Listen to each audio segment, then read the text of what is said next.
Eve, and I'm the only person left in my apartment building who isn't either out celebrating or hosting a party. I can hear music thumping through the walls from 4C, laughter echoing down the hallway from somewhere on the second floor.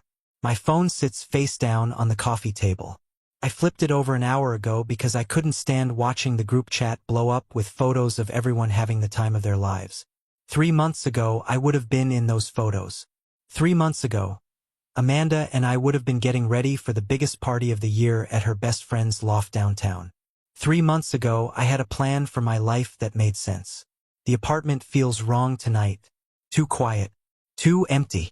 I've lived here for 2 years. But without Amanda's throw pillows on the couch and her plants by the window, it looks like a place I'm just passing through. Like a hotel room where someone forgot to take down the pictures on the walls. I should have taken those down by now. Wedding photos. Vacation snapshots. Her smile in every single frame. The smile that used to make me believe everything would work out fine. I pick up my mug of coffee. It's cold. Has been for at least an hour. I can't remember when I made it. Time does this thing now where it moves too fast and too slow at the same time. Days at Summit Technologies drag on forever, each support ticket feeling like climbing a mountain. But then suddenly it's been a week and I can't remember a single thing I did outside of work. My manager Tom stopped by my desk yesterday afternoon. "Hey, you got plans for tomorrow night?" he asked, trying to sound casual but failing. Tom's a good guy. He means well. "Actually, I was thinking about that offer to cover the overnight monitoring." I told him. You know, in case anything crashes when everyone's out partying. The look on his face made me wish I'd lied better. Pity mixed with concern.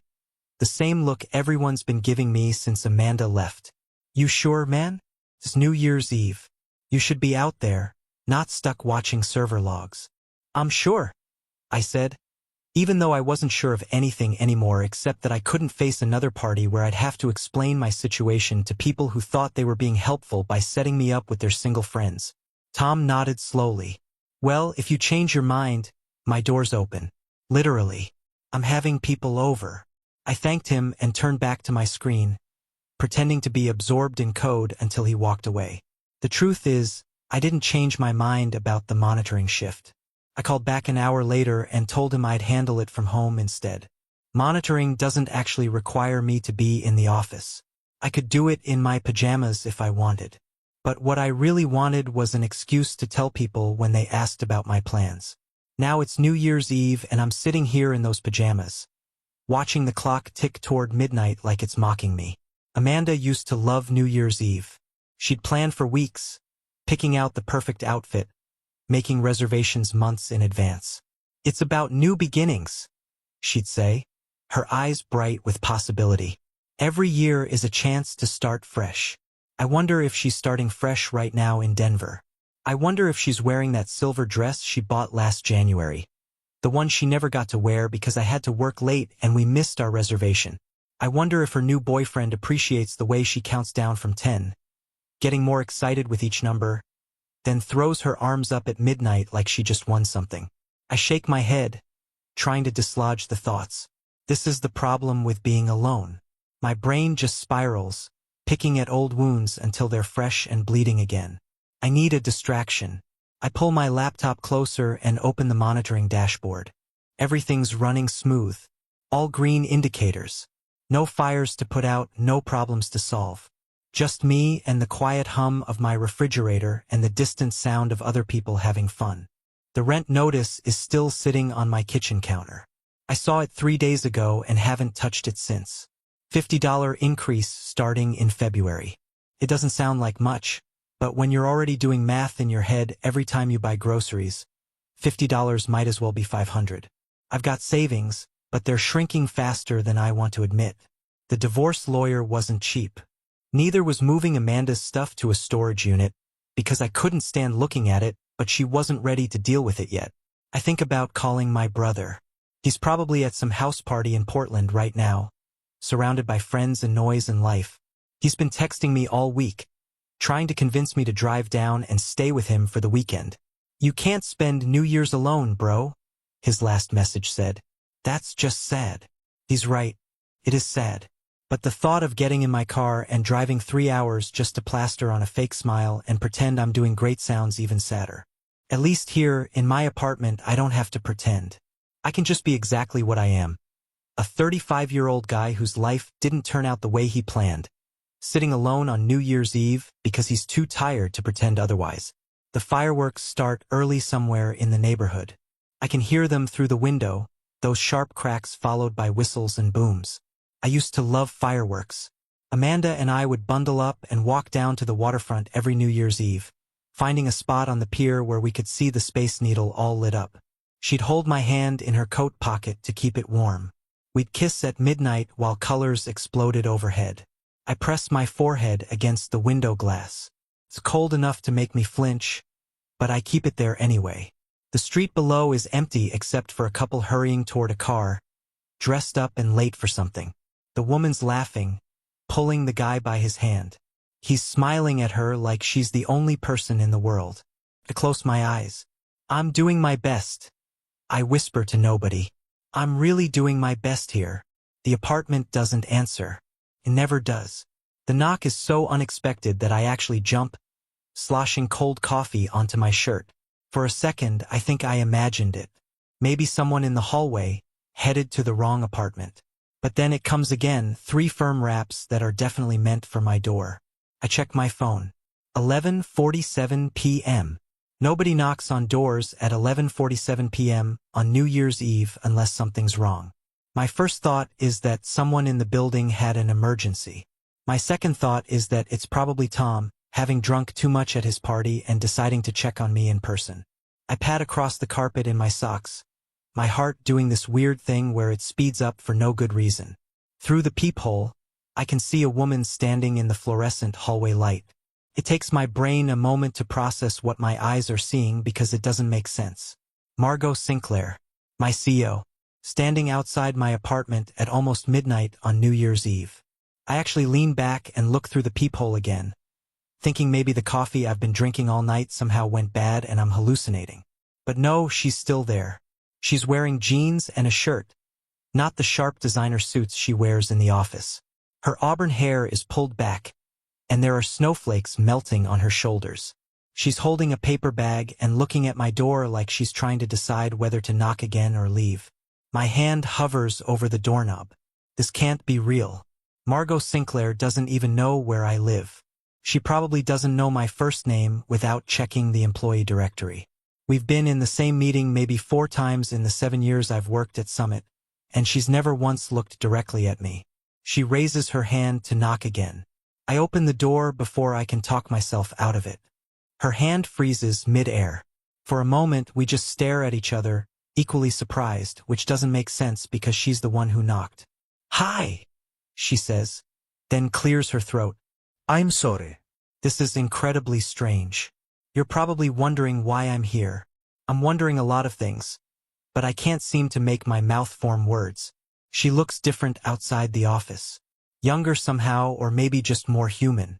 In meetings, she's always so composed, speaking in that calm voice that makes complex problems sound simple. Right now, she looks nervous. "I'm not here because of work," she adds quickly, reading the panic that must be showing on my face. "Nothing's wrong with the systems. Everything's fine. This is personal. Or not personal exactly, but not professional either. Can I come in? I promise I'm not here to fire you or anything terrifying like that." She laughs a little after she says it, and the sound is so unexpected that I step back without thinking. She walks past me into my apartment, bringing cold air and the scent of winter with her. I close the door and turn around to find her looking at my living room like she's trying to memorize it. "I'm sorry," I finally manage. "I don't understand what's happening right now." Margot sets the paper bag on my kitchen counter and turns to face me. She looks me in the eye, really looks at me, and I realize I've never actually had her full attention before. It's intense. "Tom Henderson mentioned something to me today," she says. "We were talking about the holiday schedule, making sure we had coverage, and your name came up. He said you'd volunteered to handle monitoring tonight. That you'd be working from home, alone, because you didn't have plans." My face gets hot. Great. So my boss knows I'm spending New Year's Eve alone. This is somehow worse than actually being alone. He didn't mean anything by it, Margot continues quickly. He was just making conversation. But after he said it, I couldn't stop thinking about it. I was at home, getting ready to watch the countdown on TV by myself, and I kept coming back to what he'd said. That you were spending tonight alone. She pauses, and I notice her hands are shaking slightly. She shoves them into her coat pockets. This is going to sound strange, but I looked up your address in the HR system, which is absolutely a violation of privacy policy, and you could report me if you wanted. Though that would be awkward since I'm the CEO, but still, you'd be within your rights. I'm not going to report you, I say, because she looks genuinely worried about it. Thank you. She takes a breath. I came here because when Tom mentioned you were alone tonight, I recognized something in that description. I recognized myself, and I thought maybe neither of us should be alone. Not tonight. I lean against the wall because my legs suddenly feel unreliable. You're spending New Year's Eve alone? I spend every New Year's Eve alone, she says simply. Every Christmas, every Thanksgiving, every birthday. I'm very good at being alone. I've had years of practice. But tonight, when I realized you were doing the same thing, I thought maybe we could be less alone together. If that makes sense. It doesn't make sense. Nothing about this makes sense. Margot Sinclair is standing in my apartment, which still has pictures of my ex-wife on the walls, telling me she's lonely. My CEO is lonely. This woman who runs a tech company with over 300 employees, who gets interviewed by business magazines, who everyone at Summit talks about with a mix of awe and fear. I brought food, Margot says, gesturing to the bag. There's a deli on Capitol Hill that stays open late. I got sandwiches and some sides. I figured you probably haven't eaten much today. She's right. I had cereal for breakfast and then forgot about food entirely. The kindness of the gesture hits me harder than it should, and I have to swallow against the sudden tightness in my throat. You didn't have to do that, I say. I know, but I wanted to. She pulls off her coat, then hesitates. Is this okay? Me being here? If it's too weird or uncomfortable, I can leave. I won't be offended. This whole thing was impulsive and probably inappropriate, and I'm realizing that now. But she doesn't look like she wants to leave. She looks like someone who took a leap and is desperately hoping the ground will be there when she lands. No, I hear myself say. It's okay. You can stay. Do you want some coffee? Or I have tea. Or water. I have water. Tea would be great, she says, and her shoulders relax. We stand there long after midnight, watching the sky light up with celebration, and I think about how one knock on one door changed everything. How showing up for someone when they need it most might be the bravest thing we can do. How success means nothing without someone to share it with. Happy New Year, Margot says softly. Happy New Year, I reply, and mean it with my whole heart. The year stretches ahead, full of promise and possibility. And for the first time in longer than I can remember, I'm not facing it alone. There for another moment, looking at each other, and I think about how strange life is. How you can spend years working in the same building as someone and never really see them. How you can be lonely in a crowd but find connection in the weirdest circumstances. How sometimes the people you think have everything figured out are just as lost as you are. I'll make tea, I say. And I'll set out the food, Margot replies. We move into the kitchen, awkward at first, trying not to bump into each other in the small space. She finds plates in my cabinet while I fill the kettle. Neither of us mentions how surreal this is. Neither of us acknowledges that in 12 minutes, it'll be a new year, and somehow, against all odds, neither of us will be spending it alone. We sit at my small table with our sandwiches and tea. For a few minutes, we just eat in comfortable silence. The food is good turkey and Swiss, simple but fresh. I realize how hungry I actually am. I'd barely eaten all day. So, Margot says eventually, wiping her mouth with a napkin. Tom also mentioned something else when we were talking. About last spring. That server crash that happened late on a Friday night. I remember it vividly. 3 hours of panic, systems down, everyone freaking out. The great disaster of last April. How could I forget? I was in the office that night, monitoring everything from the executive floor. I came down to see how the team was handling it. She pauses, looking at me carefully. I watched you work with Kevin, that new kid who'd only been there 2 months. He was the one who accidentally pushed the bad code that caused the crash. The memory comes back more clearly now. Kevin had been terrified, practically in tears. You spent an hour walking him through the recovery process. Margot continues. Patient, calm.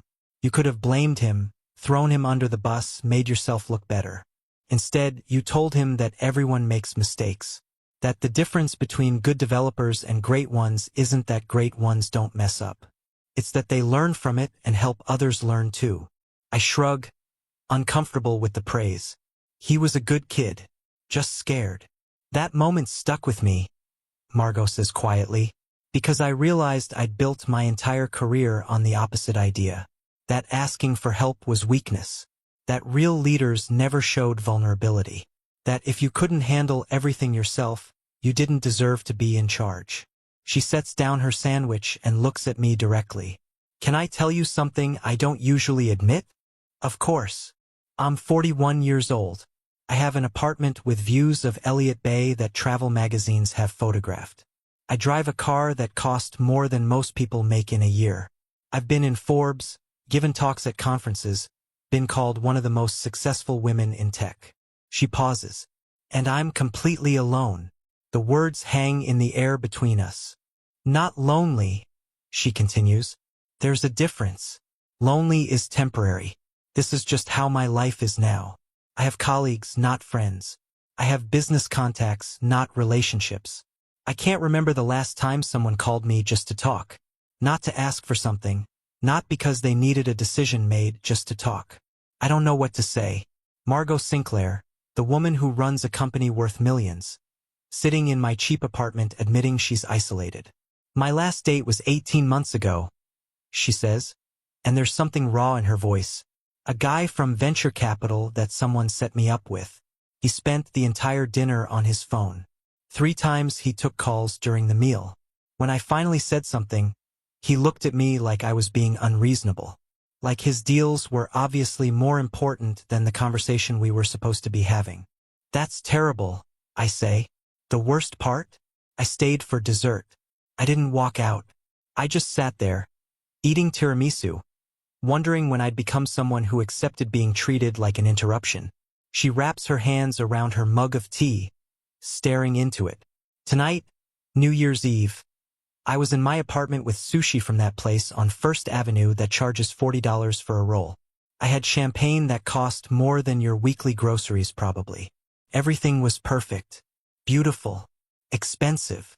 But I couldn't name a single person who would actually miss me if I didn't show up to work on Monday. Not really miss me. Not in a way that mattered. She looks up at me. They'd miss what I do for them, the decisions I make, the problems I solve. But me, the actual person, nobody knows that person anymore. I'm not even sure I know that person.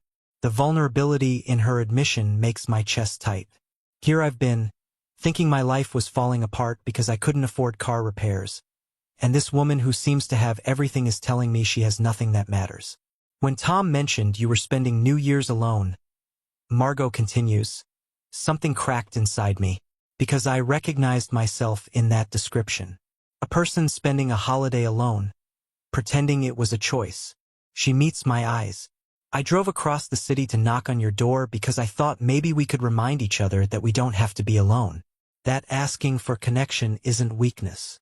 The fireworks are getting louder outside now, more frequent as midnight approaches. Through the window, I can see occasional bursts of color lighting up the snowy sky. I'm glad you knocked, I say, and mean it completely. Margot smiles, a real smile that transforms her face. I'm glad you opened the door. We finish eating and move to the living room with our tea. I'm acutely aware of how shabby my furniture must look to her. The worn couch and mismatched chairs. But she settles in like it's the most natural thing in the world, tucking her legs under her. Can I ask you something? She says. Anything. Tom mentioned you've been having a hard time lately. I don't want to pry, but if you want to talk about it, And just like that, the floodgates open. I tell her about Amanda, about how we'd met in college and got married too young, about how she'd wanted adventure and I'd wanted stability, about how we'd grown into different people who wanted different lives, about the morning she left, her suitcase by the door, telling me she loved me but couldn't do this anymore. She promised we'd stay friends, I say, surprised at how much it still hurts, that we'd figure things out together. But then she met someone else and moved to Denver, and now we don't even text on birthdays. Margot listens without interrupting, her attention completely focused on me. The worst part, I continue, the words coming faster now, is that I can't even be mad at her. She wasn't wrong. I was so focused on work, on climbing the ladder, on making sure we had enough money saved. I thought that's what being a good husband meant. Providing. Being responsible. I run my hand through my hair. But I forgot to actually be present. To enjoy things. To live instead of just existing. You were doing what you thought was right, Margot says gently. But that's not enough, is it? Good intentions don't make up for being absent. My voice cracks slightly. Now I'm 35, living in the same apartment, doing the same job, and I can barely afford to fix my car. I work 50 hours a week and I'm still one unexpected bill away from disaster. I lie awake at 3 in the morning doing math in my head. Can I afford new tires and still pay rent? If I get sick, how long before I lose everything? I look at her, feeling exposed but unable to stop. You asked about plans for the new year? I plan to keep my head above water. That's it. That's all I've got. The silence that follows feels heavy. I've said too much. This is my boss, not my therapist. But then Margot leans forward, her eyes intense. You're wrong about something. What? You think you're failing. You think you're barely holding on. She shakes her head. But do you know what I see when I look at your employee file? I wait, not trusting myself to speak. I see someone who hasn't missed a single day of work in 2 years. Someone who has 0 complaints filed against them. Someone whose performance reviews put them in the top 5% of the entire IT department. She holds my gaze.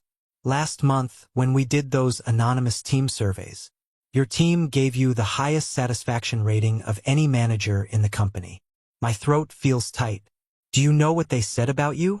Margot continues. They said you were fair, that you actually listened to them, that you saw them as people, not just worker IDs. One developer wrote that you were the first manager who ever asked him about his family, who remembered his wife's name, who told him to leave early when his kid was sick without making him feel guilty about it. That's just being decent, I mutter. Exactly, Margot says firmly. That's exactly my point. It's basic decency. And it's so rare in corporate culture that people notice it, that they comment on it, that they remember it. She leans back. You think you're failing, but you're one of the best things about Summit Technologies. You just can't see it because you're too busy surviving. I stare at her, not knowing what to say. Outside, I can hear the countdown starting somewhere in the building. Voices raised in excitement, counting backward from 60. There's something I want to talk to you about, Margot says, and her tone shifts slightly. If you're open to hearing it. Of course, I say, though my heart starts racing. I've been reviewing how Summit operates. Not just the technology side, but the culture. How we treat people. She sets down her mug. And I'm not proud of what I've found. I stay quiet, letting her continue. We push people too hard. We celebrate working weekends like it's a badge of honor. We offer barely adequate health insurance and call it competitive. We have people burning out left and right, and instead of asking why, we just hire replacements. She shakes her head. It's not sustainable, and more importantly, it's not right. The countdown is at 30 now, getting louder. I want to fix it, Margot says. I want Summit to be a place where people can actually have lives outside of work. Where mental health matters as much as productivity. Where we measure success by more than just quarterly earnings. She looks at me intently. But I can't do it alone. I need someone who understands what it's actually like on the ground level. Someone people trust. Someone who actually gives a damn about human beings and not just metrics. 20 seconds. I want to create a new position. She continues, speaking faster now. Director of Employee Experience.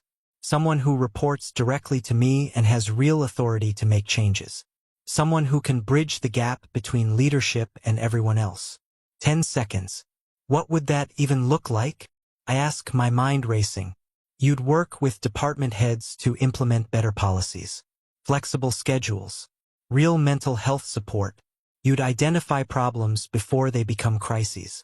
Create programs that help people balance their work and personal lives. She pauses. And you'd work directly with me to reshape how Summit operates at a fundamental level. 5, 4, 3. You're talking about me? I say, barely audible over the countdown. 2, 1. Yes, Margot says as cheers erupt throughout the building. I'm talking about you.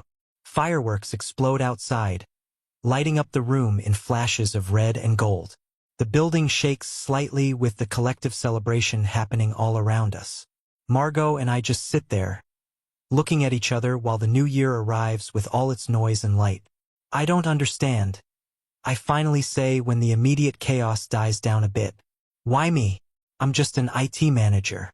I don't have an MBA or experience in human resources. Exactly, Margot says firmly. I don't need another person with a business degree telling me how to maximize shareholder value. I need someone who knows what it's like to choose between car repairs and groceries. Someone who's been on the receiving end of corporate policies that sound good on paper but fall apart in reality. More fireworks outside. The sky a constant shimmer of color now.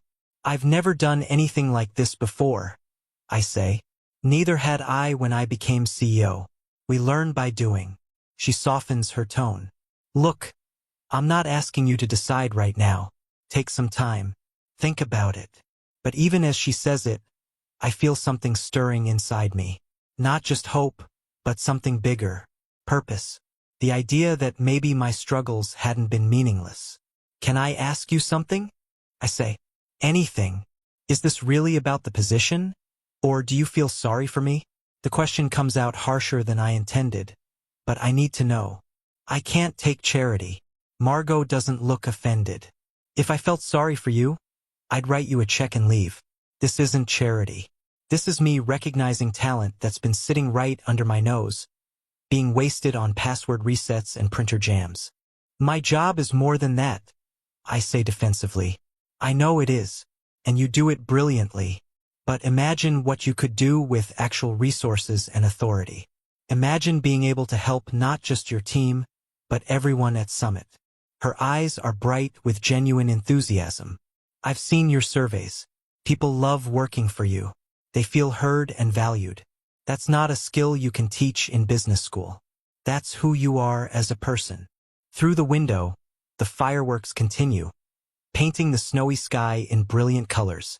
The whole city seems to be celebrating, and for the first time in months, I feel like I might have something to celebrate too. What happens if I say yes and then fail? I ask quietly. Then we'll figure it out together, Margot says simply. I'm not expecting perfection. I'm expecting honesty and effort. And if something doesn't work, we'll try something else. I look at her, really look at her. This powerful, successful woman who could have been anywhere tonight, and she'd chosen to sit in my shabby apartment, offering me a chance I never would have imagined. Okay, I hear myself say. Okay, I'll do it. Margot's face breaks into a genuine smile, the kind that reaches her eyes. Really? Really? I mean, I'm terrified and I have no idea what I'm doing. But yes, I laugh, feeling lighter than I have in months. When would I start? Let's say 2 weeks. That gives you time to wrap up your current projects and for me to make the announcement. She pulls out her phone. I'll have HR draw up the paperwork after the holiday. We can meet next week to discuss details. Details. Vision. The words feel foreign. I'd spent so long just trying to survive that I'd forgotten what it felt like to plan, to imagine possibilities. You'd get a significant raise, of course, Margot adds. Better benefits. Normal hours. And most importantly, you'd have the authority to actually make a difference. We talk for another hour, Margot sharing ideas she's been thinking about. On-site counseling services, generous parental leave, mandatory vacation days that people actually have to take, remote work options. The list goes on, and with each item, I feel my mind opening up to what could be possible. Around 3 in the morning, Margot finally stands up to leave. The fireworks have stopped, and the snow has started again, falling in thick, quiet flakes. The city looks clean and fresh through my window, like it's ready for new beginnings. Thank you, I say at the door, and the words feel too small for what I'm feeling. Not just for the job, but for tonight, for seeing me. Thank you for opening the door, Margot replies, both literally and figuratively. She pulls on her coat, then hesitates. I meant what I said earlier, about being alone all the time. But tonight, she smiles. Tonight was different. Good different. It was, I agree. Maybe we could do this again sometime? Not just business meetings, just this. I'd like that, she says, and something passes between us. Something that feels like the beginning of something more than a professional relationship. After she leaves, I don't go to bed. I stand at the window, watching the occasional fireworks still lighting up the sky. Different neighborhoods celebrating in their own time, their own way. And I feel something I haven't felt in so long I'd almost forgotten what it was like. Hope. The next weeks move fast. I give notice to my current role, and my team throws me an impromptu goodbye party that actually makes me tear up. Word spreads quickly about the new position, and I start getting emails from people across the company sharing their ideas and concerns. It's overwhelming but also energizing. Margot and I meet multiple times to discuss strategy. We start with listening sessions, just going around to different departments and asking people what would make their work lives better. The answers are surprisingly simple. More flexibility, better communication, feeling valued. It isn't rocket science, but it requires commitment and follow-through. We implement flex scheduling first. Then we bring in actual counselors, not just a hotline. We establish clear guidelines about after-hours emails and weekend work. Some managers resist, complain that we're going soft. But Margot backs me up every time, and slowly the culture starts to shift. And somewhere in those long planning sessions and coffee meetings, something else starts shifting too. The way Margot looks at me during presentations. The way she laughs at my jokes. Real laughter that lights up her whole face. The way we end up talking until late at night, long after the business discussion has ended, just because neither of us wants to leave. One evening in late March, we're working late in her office, reviewing employee feedback surveys. The sky outside is turning purple with dusk. The satisfaction scores are up 18%, Margot says, looking at her laptop. Retention is improving. Even productivity is steady despite reduced hours. She closes the computer and looks at me. You're doing incredible work. We're doing incredible work, I correct. None of this happens without your support. Still, you should be proud. I meet her eyes, and something passes between us. Something that's been building for weeks but neither of us has acknowledged. Margot, can I ask you something personal? Of course. Are you happy? The question surprises even me. With all the changes we're making for everyone else, are you any less alone than you were on New Year's Eve? She's quiet for a long moment. No, she admits. But I'm working on it. Learning to let people in is harder than I expected. Maybe you're trying with the wrong people, I say softly. Margot stands up and walks to the window, her back to me. What are you saying? I stand too, my heart pounding. I'm saying that somewhere between New Year's and now, you became more than my boss, more than a colleague. You became someone I think about when I wake up, someone I look forward to seeing every day. She turns around, and I can't read her expression. We work together. That complicates things. I know. And if you want to pretend I never said anything, we can do that. But I had to be honest. I take a breath. You knocked on my door when I needed someone most. You saw me when I felt invisible. And I see you too, Margot. Not the CEO. You. For a long moment, she just looks at me. Then she crosses the distance between us in 3 steps and kisses me. It's soft and tentative at first, then deeper, like we're both starving for connection. When we finally pull apart, she's smiling. I was hoping you'd say something. I've been trying to figure out if it was appropriate for weeks. Probably not, I admit. But I don't care. Me neither. That was 8 months ago. Now it's New Year's Eve again, and everything has shifted. Margot arrives at my apartment at 8, carrying groceries for her grandmother's lasagna recipe. We cook together, and my kitchen fills with laughter and the smell of garlic and tomatoes. She tells me about her day while I chop vegetables. I tell her about the new mentorship program we're launching in January. At 11:55, we bundle up and step onto my balcony. The city spreads out below us, lights twinkling, fireworks already starting in scattered bursts. Margot slides her arm around my waist, and I pull her close. "Thank you for knocking," I whisper. "Thank you for opening the door," she replies. The countdown begins somewhere nearby, voices carrying on the cold air. 10, 9, 8. Margot turns to face me, her eyes reflecting the colored lights. 7, 6, 5. I cup her face in my hands. For 3, 2. And at 1, as fireworks explode across Seattle's sky in brilliant cascades of color, I kiss her like it's both an ending and a beginning. Because it is. The old loneliness is gone, replaced by something I never thought I'd find. Connection, partnership, love. We stand there long after midnight, watching the sky light up with celebration, and I think about how one knock on one door changed everything. How showing up for someone when they need it most might be the bravest thing we can do. How success means nothing without someone to share it with. "Happy New Year," Margot says softly. "Happy New Year," I reply, and mean it with my whole heart. The year stretches ahead, full of promise and possibility. And for the first time in longer than I can remember, I'm not facing it alone.